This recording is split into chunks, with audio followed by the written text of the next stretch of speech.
Hello students, in this video we'll discuss chapter number 3 the Turkish invasions। बेटा इस video में हम लोग डिटेल में डिस्कस करेंगे टर्किश इन्वेजन्स को। हम महमूद ऑफ गजनी को पढ़ेंगे, मोहम्मद गौरी को पढ़ेंगे, साथ ही साथ देखेंगे कि वो इस्लामिक स्टेट जिससे कैलिफ कंट्रोल करते थे, खलीफा कंट्रोल करते थे, वो धीरे धीरे कैसे डिसइंटीग्रेट हो गया, मतलब टूट गया। ठीक है, तो बेटा ये जो वर्ड टर्क है इसे हिंदी में हम बोलते हैं तुर्क। ठीक है, तो हम किसको पढ़ने वाले हैं? तुर्की लोगों को, टर्क्स लोगों को। चलो, तो जब 9th सेंचुरी चल रही थी, 9th सेंचुरी कौन सा टाइम है?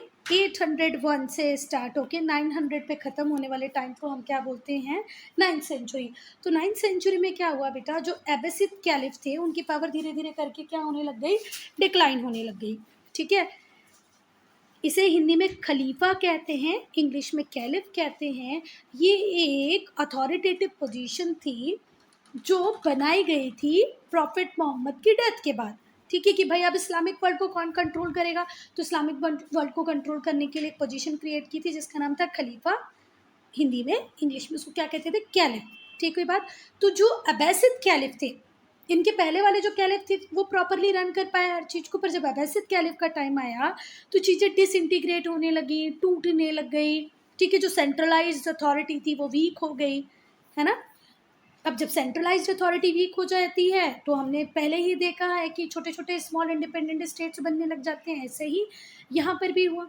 अरब एम्पायर स्प्लिट होने लगा, टूटने लगा, स्मॉलर इंडिपेंडेंट इस्लामिक स्टेट्स भी, छोटे छोटे इस्लामिक स्टेट्स बन गए जिनको मैनेज कौन कर रहे थे? टर्क्स लोग, तुर्क लोग।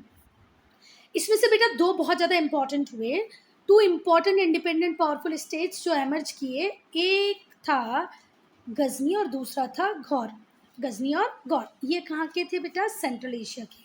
तो जब कैलिफ की पावर कम होने लग गई तो दो इंडिपेंडेंट स्टेट्स का, बहुत इंपॉर्टेंट स्टेट्स का राइज हुआ, एक था गजनी और एक था गौर।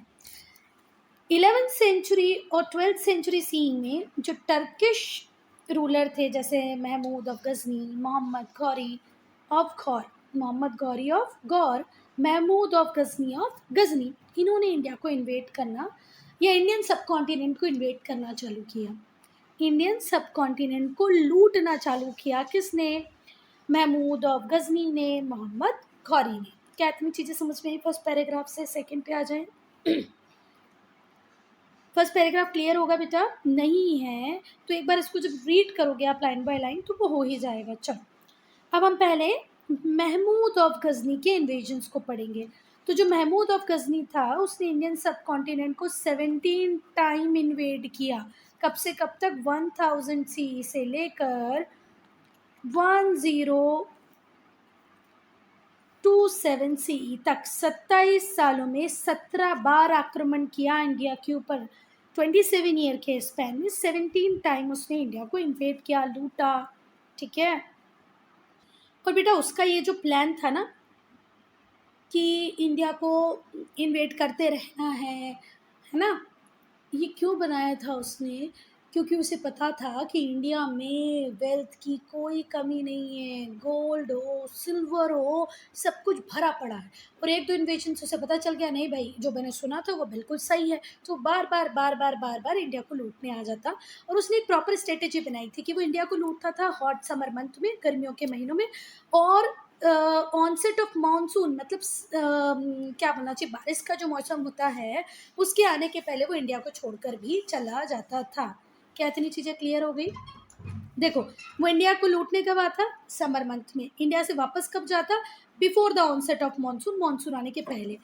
ही फॉलोड दिस पैटर्न, इस पैटर्न को इसलिए फॉलो करता था कि जो ट्रूप्स हैं जब वो वापस जाएंगे, मतलब उसके घोड़े जब वापस जा रहे होंगे लूटपाट करके गजनी की तरफ, तो ऐसा ना हो कि उसके घोड़े कहीं फ्लडेड रिवर्स में फंस जाएं। पंजाब की बहुत सारी रिवर्स थी जिनमें कंटिन्यूसली फ्लड आती थी at the time of monsoon, तो उसको डर लगता था कि अगर मैं सही टाइम से वापस नहीं गया तो मेरे घोड़े तो फंस जाएंगे। His invasion never extended to the central, south and eastern part. इसके जो इन्वेजन थे कभी सेंट्रल इंडिया तक भी नहीं पहुंचे, कभी साउथ इंडिया नहीं पहुँचे, कभी ईस्टर्न पार्ट में नहीं पहुँचे। मतलब उसको जितना पैसा चाहिए था, वो गरीब अपनी जितनी सीमित बुद्धि से सोच सकता था, क्योंकि बेटा जिस एरिया से ये बिलोंग करते थे, उस एरिया में इतने रिसोर्सेज नहीं थे। तो जैसे ही इसने इंडिया का वेस्टर्न पार्ट देखा, और वेस्टर्न पार्ट में इसे इतने रिसोर्सेज मिल गए कि आगे की तरफ आया ही नहीं, है ना। ये आगे की तरफ इसे आने नहीं दिया, जो भी कुछ रीज़न रहे हैं वो। पर ना ही तो इसने कभी सेंट्रल इंडिया को लूटा, ना ही तो कभी साउथ को, ना ही कभी ईस्टर्न पार्ट। तो अगर आपसे कोई पूछता है क्या महमूद ऑफ गजनी ने सेंट्रल, साउथ या ईस्टर्न पार्ट को लूटा, तो बोलना बिल्कुल नहीं। अब हम पढ़ेंगे conditions at the time of Turkish. बेटा अब हम डिस्कस करेंगे 2 फैक्टर्स को जिन्होंने फैसिलिटेट किया, बढ़ावा दिया टर्किश इन्वेजन्स ऑफ इंडिया को। ठीक है, तो पहला फैक्टर था कि भाई सेंट्रल एशिया में जैसे ही अबैसिड डायनेस्टी का फॉल हुआ, अबैसिड डायनेस्टी का डिक्लाइन हुआ, जो टर्क्स थे उन लोगों ने अपनी छोटी छोटी स्मॉलर किंगडम्स बना ली, स्मॉलर इस्लामिक स्टेट्स बना लिए। ठीक है, सेंट्रल अथॉरिटी जो सब चीज़ों को साथ में लेकर के बैठी थी, जैसे ही इस सेंट्रल अथॉरिटी का फॉल हुआ, ये सारे स्टेट्स, सारे इस्लामिक स्टेट्स इंडिपेंडेंट हो गए। ये जो इस्लामिक स्टेट्स थे, जो बहुत छोटे थे साइज़ में बेटा, ये इकोनॉमिकली इतने स्ट्रॉन्ग नहीं थे, इनके पास उतने रिसोर्सेज नहीं थे, तो इनके लिए ये बैडली नीड बन गई कि भाई हमें तो लूटपाट करना ही पड़ेगा। जितने भी हमारे आसपास नेबरिंग स्टेट्स हैं, वहाँ से अगर हम लूट नहीं करेंगे तो हमारा सर्वाइवल मुश्किल है, मरता क्या ना करता वाली स्थिति थी इनकी। एक तो ये इतने ज़्यादा छोटे थे कि बहुत ज़्यादा स्ट्रॉन्ग भी नहीं थे, बहुत ज़्यादा रिसोर्सेज इनके पास नहीं थे, तो लूट करना इनके लिए एक ऑप्शन था, और इन्होंने उसको ऑप्ट भी कर लिया। सेकेंड, जो टर्क्स थे वो बहुत सारी वेल्थ इंडिया से लेकर जाते। कहाँ से? इंडिया के टेम्पल से, well watered fertile plain of Punjab से, नॉर्थ इंडिया से। मतलब इनको इजीली वेल्थ मिलने लग गई। इन्होंने मंदिरों को देखा, अरे भगवान इतना पैसा, इतना सोना मंदिरों में, इतनी चांदी मंदिरों में, तो मंदिरों को लूटा। फिर बेटा जो हमारा पंजाब वाला एरिया है, नॉर्थ इंडिया वाला एरिया है, यहाँ पर कुछ रीज़न में बहुत फर्टाइल सॉइल थी, प्रोडक्शन वगैरह बहुत ज़्यादा अच्छा होता था, तो वो एरिया ऑलरेडी रिच थे, तो इनको लूट कर ले गए कौन? टर्क्स। अब बेटा हम इम्पॉर्टेंट रेट्स को डिस्कस करेंगे जो कब से कब तक हुई, 1001 से 1025 सी तक। महमूद ऑफ गजनी का जो पहला अटैक था वो जयपाल की टेरिटरी पे था। जयपाल जो किंग थे उनकी टेरिटरी पे पहला अटैक महमूद ऑफ गजनी ने किया 1001 सी में। Jaipal rule was spread over whole of north India. Jaipal नाम के जो राजा थे उनका जो एम्पायर था, जो उनका किंगडम था, वो पूरे नॉर्थ इंडिया में लगभग फैला हुआ था। जयपाल को हार मिली in the battle at Peshawar. Peshawar में जो बैटल हुआ उसमें जयपाल की होती है हार और लगभग इनके 15,000 सैनिक भी मर जाते हैं, इनके 15,000 सोल्जर्स मर जाते हैं at the battle at Peshawar. जो बैटल पेशावर में हो रही थी उसमें इनके 15,000 सैनिक मर जाते हैं और जयपाल हार जाते हैं। ही वॉज फोर्स टू पे ट्रिब्यूट टू महमूद। और अब देखो जब हार गए, इनके हाथों में अब कुछ है ही नहीं, तो इन्हें फोर्सिबली ट्रिब्यूट तो देना ही था। और फिर इन्होंने ट्रिब्यूट दिया किसको?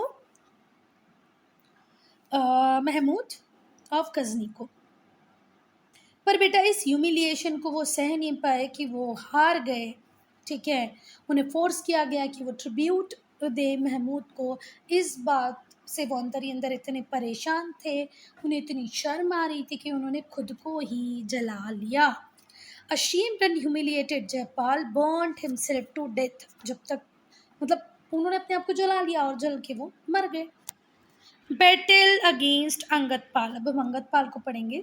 जयपाल की डेथ के बाद इनके जो बेटे थे अंगदपाल, उन्होंने अलायंस बनाए उज्जैन के रूलर के साथ, ग्वालियर के रूलर के साथ, कालिंजर, कन्नौज, दिल्ली। मतलब ये एक बहुत ही डिप्लोमेटिक व्यक्ति थे, थोड़े से समझदार थे, तो उन्होंने बोला अकेले लड़ना तो पॉसिबल नहीं है, तो ये उज्जैन, ग्वालियर, कालिंजर, कन्नौज, दिल्ली, अजमेर पहुँचे। वहाँ के राजाओं के साथ इन्होंने अलायंस बनाए। अब कंबाइंड आर्मी जो थी वो लड़ेगी। ठीक है, ये जो पूरी कंबाइंड आर्मी थी, उज्जैन को मिला लो, ग्वालियर को मिला लो, इन्होंने सपोर्ट किया अंगदपाल को in his fight against Mahmud. Both the armies met in Waihind. Waihind में दोनों आर्मीज मिली और ये कहाँ पर है बेटा? पेशावर के पास में है। और लड़ते रहे ये लोग 40 दिनों तक। तो सुनो बेटा, अंगदपाल कौन थे? बेटे थे किसके? जयपाल के। अब इनको बदला लेना था अपने पिताजी की डेथ का, जो टेरिटरीज़ महमूद के पास चली गई थी उसको वापस लेना था। तो ये लोग सोच समझ के प्लानिंग करके इन्होंने एक अलायंस बनाया। उस अलायंस में उज्जैन था, ग्वालियर था, कालिंजर था, कन्नौज था, दिल्ली था, अजमेर था। अब ये कंबाइंड फोर्स लड़ रही थी, ठीक है, महमूद से। कितने दिन तक लड़ती रहीं ये लोग? 40 दिन तक। कहाँ लड़ रहे थे? वहीं जो पेशावर के पास है वहाँ पर। ये बिलीव किया जाता है कि विमेन ने अपनी ज्वेलरीज भी बेच दी थी, ठीक है, कि भाई वो भी इन वॉर एफर्ट में कुछ ना कुछ कंट्रीब्यूट कर पाए। फिर से ध्यान से सुनना। It is believe that women send their jewelleries from distant places to contribute in the war. औरतें भी दूर दूर से इस वॉर में कंट्रीब्यूट करना चाहती थी और उन्होंने अपनी ज्वेलरीज इस वॉर के लिए भेजना चालू कर दी थी। The jewellery was use to obtain more weapons for the battle. और इस ज्वेलरी को बेचकर बहुत सारे वेपन्स लिए गए इस बैटल को फैसिलिटेट करने के लिए, इस बैटल को वेज करने के लिए, लड़ने के लिए। क्या कितनी चीज़ें क्लियर है? होनी चाहिए बेटा, अब तो एक ही क्लाइन क्लियर है। चलो, अब इतनी बड़ी सेना को देखकर, क्योंकि कंबाइंड फोर्सेस थी, कौन नहीं था इसमें? दिल्ली है, अजमेर है, ग्वालियर है, उज्जैन है। तो Ghazni was on the verge of being defeated, और गजनी का हारना निश्चित था। पर ऐसा हुआ नहीं बेटा। देखो, अब हमें ऐसा लग रहा था कि और इतनी बड़ी आर्मी, अब तो बिल्कुल सर्टेन है गजनी हारेगा ही हारेगा, पर ऐसा हुआ नहीं। और इसके पीछे ऐसा नहीं था कि सब लोग प्रॉपरली लड़ नहीं पा रहे थे बेटा। हुआ क्या, जिस हाथी के ऊपर, पहले हाथियों के ऊपर बैठ के लड़ाई की जाती थी, तो जिस हाथी के ऊपर अंगद पाल बैठे थे, यहाँ पर हम बोल सकते हैं कि अंगद पाल की किस्मत ही खराब थी, है ना। तो अंगद पाल जिस हाथी के ऊपर बैठे हुए थे वो सडनली बैटलफील्ड से भागा। बेटा, जब भी कोई एनिमल जो होता है, भले वो हॉर्स हो, एलिफेंट हो या ऑक्स हो, बफेलो हो, जब ये डर के कारण कहीं भागते हैं तो आप लोग इनके भागने को समझ नहीं पाओगे कि ये कौन से डायरेक्शन में चलेंगे, कैसे चलेंगे। आप लोगों ने वो देखी होगी ना मूवी बाहुबली, जिसमें एक एलिफेंट होता है, बहुत तबाही मचाता है शुरुआत में ही, फिर उसको शांत करते हैं बाहुबली। वैसे ही कुछ इसके साथ था कि ये बैटलफील्ड से भागा, ठीक है। अब उसके ऊपर अंगद पाल बैठे थे तो अंगद पाल भी बैठे। अब जितनी आर्मी थी उसने देखा कि भाई हमारा रूलर भाग रहा है, तो उन्होंने भी रिट्रीट कर लिया, वो भी पीछे की तरफ हट गए। क्या बात समझ में आई? देखो, बाहुबली मूवी जब आप देखते हो तो बहुत कुछ सीखते हो। बाहुबली मूवी में आपने देखा ना कि जब वो हारने लगता है तो वो अपने लोगों से बोलता है, उठो लड़ो, आदमी जिंदा है कब तक, मरता है कब तक, ऐसा कुछ डायलॉग था ना, वो मुझे तो नहीं याद है। पर हाँ, तो सारी आर्मी उठने लगती है, जिनको वुंड्स होते हैं, जो लंगड़े वगैरह होते हैं, वो सब भी उठ के खड़े होने लगते हैं। तो बेटा, जब एक राजा मोटिवेट करता है अपने लोगों को, जब एक कमांडर इन चीफ अपनी आर्मी को मोटिवेट करता है, तो आर्मी सच में मोटिवेट होती है, लड़ने के लिए तैयार हो जाती है। पर यहाँ पर इन लोगों ने क्या देखा, इनका कमांडर इन चीफ, इनका खुद राजा भाग रहा है बैटल फील्ड से, तो ये बेचारे भी पीछे की तरफ आ गए। महमूद विक्ट्री जो थी, जो उसने अंगद पाल के ऊपर ली, जो बिल्कुल असंभव लग रही थी कि ऐसा कभी होगा नहीं, इसने फर्दर रेट्स को और ज़्यादा हाइपर कर दिया कि अब तो रेट से कोई नहीं बचा सकता है। पहले अकेला व्यक्ति लड़ रहा था, अब इतने सारे राजा लड़ रहे थे तब भी मैं जीत गया, तो अब तो फ्रीक्वेंट रेट्स होने लग गई। His later raids were directed at important temple towns of North India। और इसको पता था कि मंदिरों में जितनी वेल्थ है ना उतनी कहीं नहीं है, तो इसने अपना पहला टारगेट किसको ही बनाया बेटा? मंदिरों को बनाया। और जितने भी इम्पोर्टेंट टेम्पल टाउन्स थे नॉर्थ इंडिया में, ठीक है, नॉर्थ इंडिया में बहुत सारे टेम्पल थे और हर टेम्पल में बहुत सारी वेल्थ थी, तो इसने टारगेट ही किया wealthy north Indian temple cities को। देखो, पहले जितनी भी इकॉनमी थी वो टेम्पल्स के राउंड ही घूमती थी, तो भैया इसको पता था उस टाउन में चलो जहाँ पर मंदिर बहुत मजबूत है, मंदिर मजबूत है तो शहर में भी पैसा होगा, मंदिर में भी पैसा होगा। The temple towns were sources of wealth and riches. पैसा, वेल्थ, सब कुछ है। महमूद ने अटैक किया, लूटपाट की बहुत सारी सिटीज़ पे, जैसे नगरकोट पे, कांगड़ा पर, Thaneshwar, Mathura, Kannauj. Mahmud left these places in the hands of Hindu, Jain, Buddhist king as vassal state। देखो, पहला तो क्या करता, आता भयंकर अटैक करता, लूट पाट करके सारी बूटीज जितना भी उसे वेल्थ में, भले गोल्ड मिले, सिल्वर मिले, प्रीशियस स्टोन्स मिले, सबको कलेक्ट करता और ले जाता। साथ ही साथ उस राजा को बोलता, अब तुम मुझसे हार चुके हो तो तुम बन जाओ मेरे वासल। वासल का मतलब क्या होता है बेटा? अपना जागीरदार बना के छोड़ जाता है। ये जो वर्ड वासल है ना बेटा, इसका मीनिंग होता है जागीरदार। अब ध्यान से सुनना, जो महमूद था उसने कहाँ कहाँ पर लूटपाट की, कहाँ कहाँ पर अटैक किए, नगरकोट, कांगड़ा, थानेश्वर, मथुरा, कन्नौज। जब वो वापस जाता तो जो राज्य था उसको हिंदू, जैन, बुद्धिस्ट किंग के हाथों में ही छोड़ जाता, पर कहता कि अब आज से आप लोग मेरे जागीरदार हो, एज एंड व्हेन रिक्वायर्ड, मैं जैसे चाहूँ वैसे आपको अब यूज़ करूँगा। Attack on the Somnath temple. बेटा अब हम सोमनाथ टेम्पल पे जो अटैक किया महमूद ऑफ गजनी ने, उसको डिस्कस करेंगे। कब किया? 1025 CE में, 1025 CE में महमूद ने अटैक किया, रेड किया किसको? सोमनाथ टेम्पल को। ठीक है, नियर वेरावल इन सौराष्ट्र। सौराष्ट्र में वेरावल है, वेरावल के पास सोमनाथ है, सोमनाथ टेम्पल है, जिसको अटैक किया, जिसको लूटा किसने? महमूद ने। कब? 1025 में, 1025 में। ये कहाँ पर है? वेस्टर्न कोस्ट ऑफ गुजरात में। जैसे सपोज करो ये इंडिया का टेम्पल है, तो यहाँ पर इसको हम क्या कहते हैं? West direction of India. ये क्या? ईस्ट है, तो यहाँ पर है हमारा गुजरात और यहीं पर है सोमनाथ टेम्पल। अब बेटे जिस टाइम महमूद सोमनाथ को लूटने आया, उस टाइम जो रूलर थे उनका नाम था भीमावन, जो किस डायनेस्टी को बिलोंग करते थे? चालुक्यन रूलर थे, चालुक्य डायनेस्टी को बिलोंग करते थे। अहिलवाड़ा के रूलर चालुक्य डायनेस्टी से बिलोंग करते थे भीमावन, जो अटैक के टाइम पर ज़्यादा रेसिस्टेंस नहीं दे पाए, मतलब डट के ज़्यादा देर खड़े नहीं रह पाए, और फाइनली सोमनाथ टेम्पल लुट गया और बर्बाद हो गया। ऐसे बिलीव किया जाता है कि 50,000 सोल्जर्स की डेथ हुई, फायर्स बैटल हुआ था भीमावन और महमूद ऑफ गजनी के बीच में, फाइनली भीमावन हारे। क्लियर हुई बात? जिस टाइम में सोमनाथ टेम्पल को 1025 में लूटा जा रहा था, तो रूलर कौन थे? भीमावन। किस डायनेस्टी के थे? चालुक्य डायनेस्टी के थे। ठीक है, कितने सोल्जर्स की डेथ होती है उसमें? 50,000 सोल्जर्स की डेथ होती है, और एक फायर्स बैटल होता है। अच्छा, ड्यूअल पर्पस थे सोमनाथ टेम्पल को लूटने के पीछे। The motive for attacking the Somnath temple was twofold. पहला तो वेल्थ को लूटना है ना, बहुत बड़ी बूटी को सोमनाथ से लेके आना है, गोल्ड लाना है, सिल्वर लाना है, प्रीशियस स्टोन्स लाना है। दूसरा, beneficial outcome for trade. Somnath is one of the richest temple till date. आज भी अगर हम टेम्पल की बात करें तो जो रिच टेम्पल्स हैं इंडिया के, उनमें से आज भी सोमनाथ एक है। तो बेटा उस टाइम भी वो रिचेस्ट टेम्पल में से एक था। Somnath was one of the richest temple of medieval India. Medieval India के रिचेस्ट टेम्पल्स में से एक सोमनाथ था, और आज की डेट में भी है बेटा ये।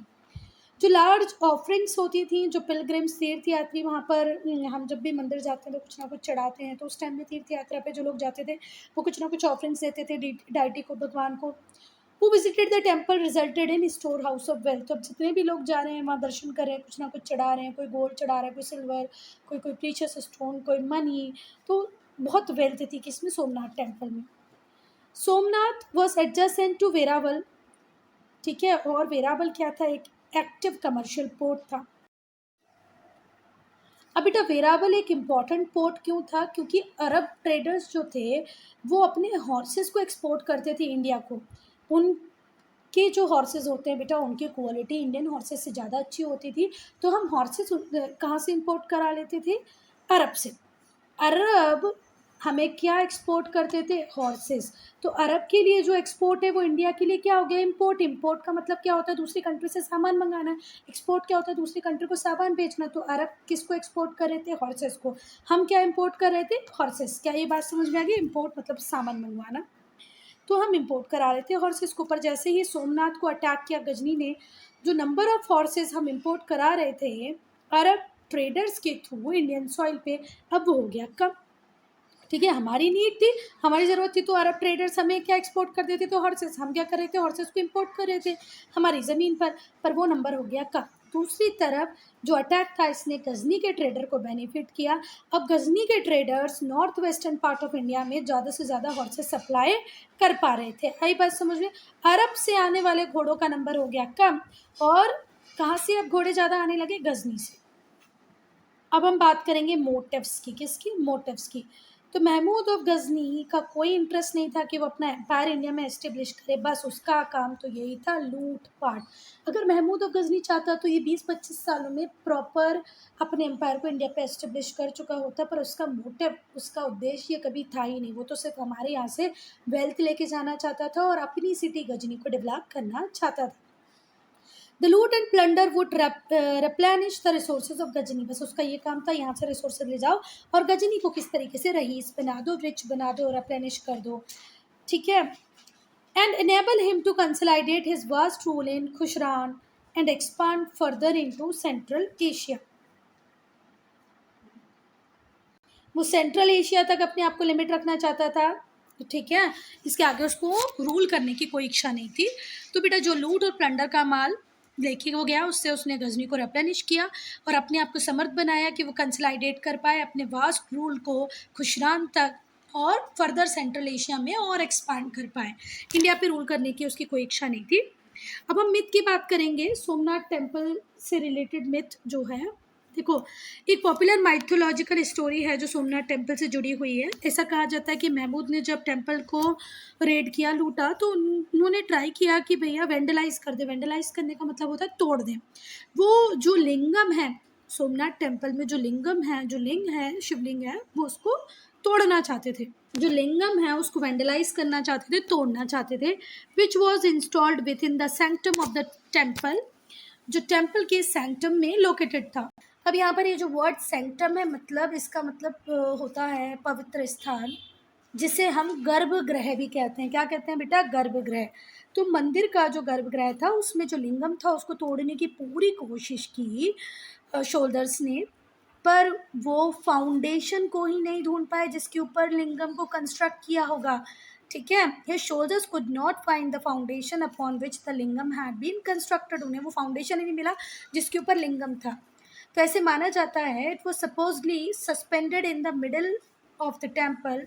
ऐसा माना जाता है कि वो मंदिर के बीच में ऐसे ही सस्पेंड कर रहा था, उसका कोई सपोर्ट नहीं था, ना ही तो ऊपर से उसको कोई सपोर्ट दे रहा था, ना ही तो नीचे से। सपोज करो ये गर्भगृह है और यहाँ शिव जी का लिंग है ना, लिंगम है, और ये लिंगम के नीचे भी कोई बेस नहीं है और ना ही ऊपर से इसको कोई सपोर्ट है, मतलब ये एयर में सस्पेंडेड है, ऐसे ही है। ये ऐसी स्टोरी है। चलो अब हम देखेंगे कि भाई क्या इम्पैक्ट हुआ महमूद के इन्वेजन का। तो महमूद के जो अटैक थे वो एक्सट्रीमली बेनिफिशियल रहे for his fort at Ghazni, Ghazni के लिए, क्योंकि जितना पैसा, जितनी बूटी वो यहाँ से लेके गया था, उन्होंने तो कभी देखी ही नहीं था इतना पैसा, तो उनके लिए तो बहुत बेनिफिशियल रहा। जो इतनी सारा पैसा वो लूट के ले गया इंडिया से, उसने उससे गजनी को बनाया cosmopolitan city. The kingdom of Ghazni था was adorned with splendid architecture. बड़ी बड़ी मॉस्क बनवा दी, बड़ी लाइब्रेरीज बना दी, मतलब इतना भव्य निर्माण वहाँ पर करवाया। स्प्लेंडेड बोले तो भव्य आर्किटेक्चर, आपको पता ही होगा। स्प्लेंडेड आर्किटेक्चर बनवाए, बड़े बड़े मॉस्क बनवा दिए, मस्जिद बनवा दी, लाइब्रेरीज बना दी, म्यूजियम्स बना दिए, मतलब हमारे पैसे से अपने आप को डेवलप कर दिया। The court was decorated with jewel, और पूरे कोर्ट में ज्वेल्स ही ज्वेल्स लगा दिए, वही ज्वेल जो हमारे टेम्पल की शान हुआ करते थे। नेक्स्ट पॉइंट हम डिस्कस करेंगे द अमेज्ड वेल्थ। ये जो इतना सारा पैसा इन्होंने इकट्ठा करके रख लिया था ना, अमेज मीनिंग क्या होता है? इकट्ठा करके रखना। तो यहाँ पर बहुत सारे पोएट जो गजनी के थे वो इसके टूवर्ड्स अट्रैक्ट हुए, ठीक है। The amazed wealth attracted many poets of Ghazni. इसमें से कुछ तो फेमस पोएट थे, पर्शियन पोएट थे। अल-बेरूनी, फिरदौसी। फिरदौसी ने लिखी है फेमस एपिक जिसे शाहनामा कहते हैं, the book of Kings. Shahnameh, the book of Kings. Shahnameh को क्या बोलते हैं हम? The book of kings in Persian, ठीक है। पर्शियन में फिरदौसी ने एक बुक लिखी, पर्शियन लैंग्वेज में फिरदौसी ने एक बुक लिखी जिसका नाम है शाहनामा, जिसे हम बोलते हैं द बुक ऑफ किंग्स। वहीं अल-बेरूनी ने हिस्टोरिकल अकाउंट लिखा है जिसे हम कहते हैं किताबुल हिंद। तो किताबुल हिंद किसने लिखी है? अल-बेरूनी ने। फिरदौसी ने कौन सी बुक लिखी है? शाहनामा। फिरदौसी की बुक का नाम Shahnama, the book of kings. Al-Biruni की बुक है किताबुल हिंद, हिंद, किताबुल हिंद। अब बेटा जो इन्वेजन्स महमूद ऑफ गजनी ने किए वो फाउंडेशन बने दिल्ली सल्तनत का, ठीक है। इनकी डेथ हुई 1030 में, ठीक है। उसके पहले गजनी ने मुल्तान पंजाब को इन्वेड कर लिया था, ठीक है। वो गंगा यमुना दोआब तक पहुंचने के लिए रास्ता बना गया था।